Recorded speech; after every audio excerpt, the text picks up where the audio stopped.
We're back to the video of cleaning up and I guess restoring or renovating or whatever you want to call it, the Victory Vision.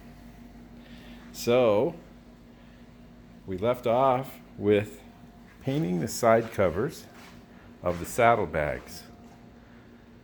I have one up here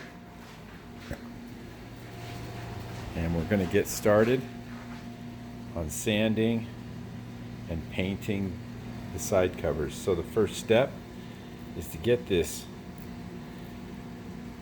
I don't know why that we would put a silver stripe on a beautiful line like that. That line is perfect. And someone had to put a silver stripe on it. But then again, we're riding with Jesus, so anything goes. So on to the start of the sanding. I've been sanding with the 800. I started with 320, and then I noticed that this mural, now it was painted over the clear, and I'm not sure if I can be careful and get this completely off. I might be able to rub that out. I mean, I can't tell if I've gone through, but I'll certainly give it a try. So once I get all this off, I'm going to take a wheel to it and we're going to rub it out, and then we're going to polish it, and you'll see. We may not even have to paint it. That would save a lot of time, but I really doubt it's going to happen, but let's see. Now I believe I've got all the paint off, but you can see there's little chips here, and then there's like large scratches. And this scratch was just as big as this one, and I got it off of there. So I'm going to try and keep with the 800 till I can get most of the big stuff out. Then I'll go down to the 1000 and then the 1500. And if the clear holds up, you know, I may get away with murder here and just polish it out. This is what it looks like wet after, what have I got here? 1500. And I don't know, maybe. I think we could just let it dry for Shingletown. You know, they just take it dried and sanded. They're probably going to hang, you know, bottle openers and things on it. So one more pass of wet sanding with the 2000, and then I'll take the cutting compound and then the polish. And I could get lucky here, at least on this one. You know, the other one, most likely will sand like this one, but we'll have to see. I did a little section here, just by hand. And of course, it's not down in here, but it looked about the same. And it looked pretty close. So that was by hand, and I'm gonna probably get a lot better shine, and I can see some scratches still in there, and they're still showing some sanding scratches. So I think with a heavier cut with a pad, which I'm going to do next, we'll definitely see if that is going to shine, you know, strong enough and shiny enough to not be obvious. Because if I don't have to paint it, I'm not going to. This is pretty unbelievable. I can't believe it. It is. And that's just the rubbing compound. I've got the polishing to do. It's going to be unbelievable that I can get those murals off there. And then I just polish it. It's looking great. It's gonna make the bike And I don't have to worry about the color match either. Even though I'm sure my color was real close. But the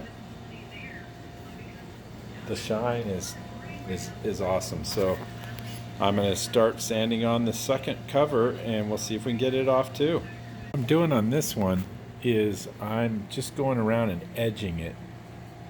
So I kind of don't get sanding marks in any of the other areas without it needing to be sanded, where before I just kind of figured I was going to scuff the whole thing and paint it. So you'll see there's some scratching here, and I see it underneath.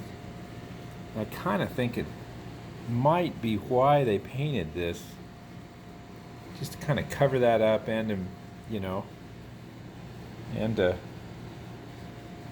make it custom. So I've edged it. Now I'm going to go for the center.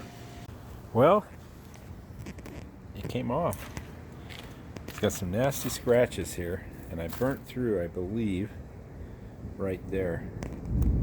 But I really don't care. I am happy to just get it glossy and black and not have to paint it.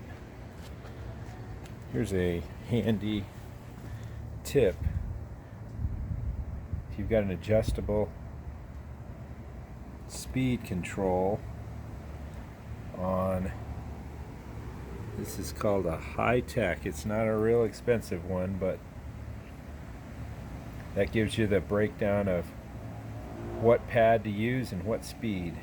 It's kind of handy. So we're using the white wool and we're using the cutting, and that is this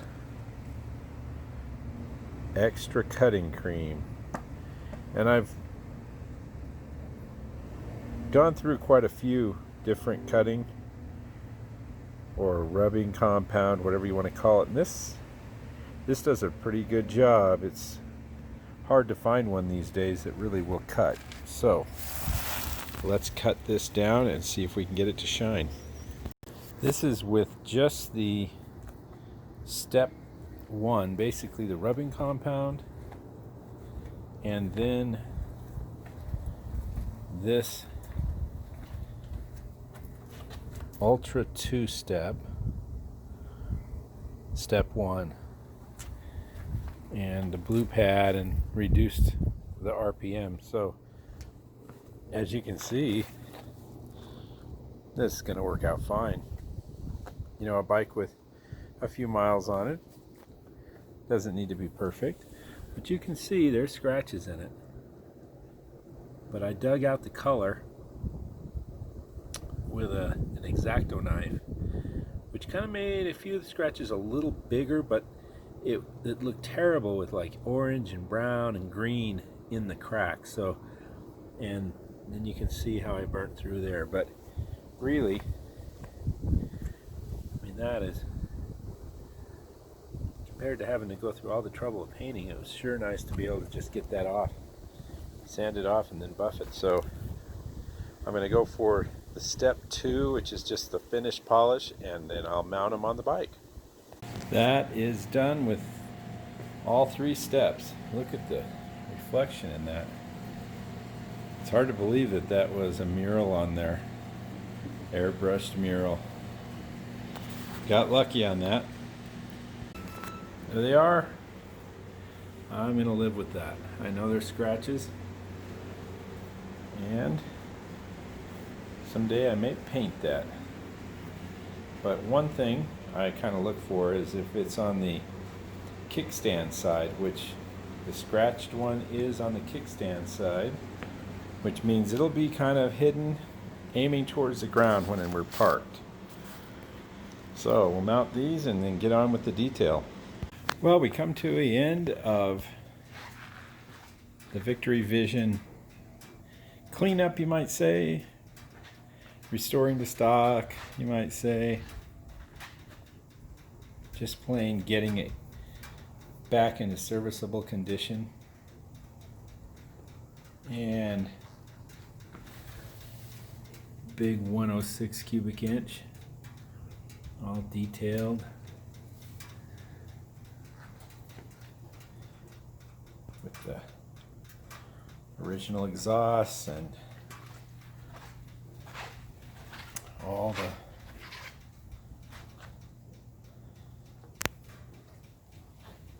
paint wiped down. Worst part about it is there's scratches. And that could have been one reason why there's a mural over it. But you know what? There's a little hole in the seat here. But those are the only two things on this bike. Other than that, it's in really great condition. Sounds good, runs good, shifts perfect, sounds good. The speakers, everything on it is working and operating. 105.7 KLCC, Reno's Classic Rock. Stevie Guitar Miller. So, checking out. Altogether, came out really nice. Dave Mason in the corner. I'm going to ride this one. You know, I'm going to ride this a bit to see if I want to keep it just to play around on. And for those few people in Shingletown who think this is the best motorcycle in the shop, I'm going to have to find out if it is. So, thanks for watching, and look for another motorcycle restoration project coming up. I'm about ready to pull it onto the stand. The CB750. So until then, I'll see you later.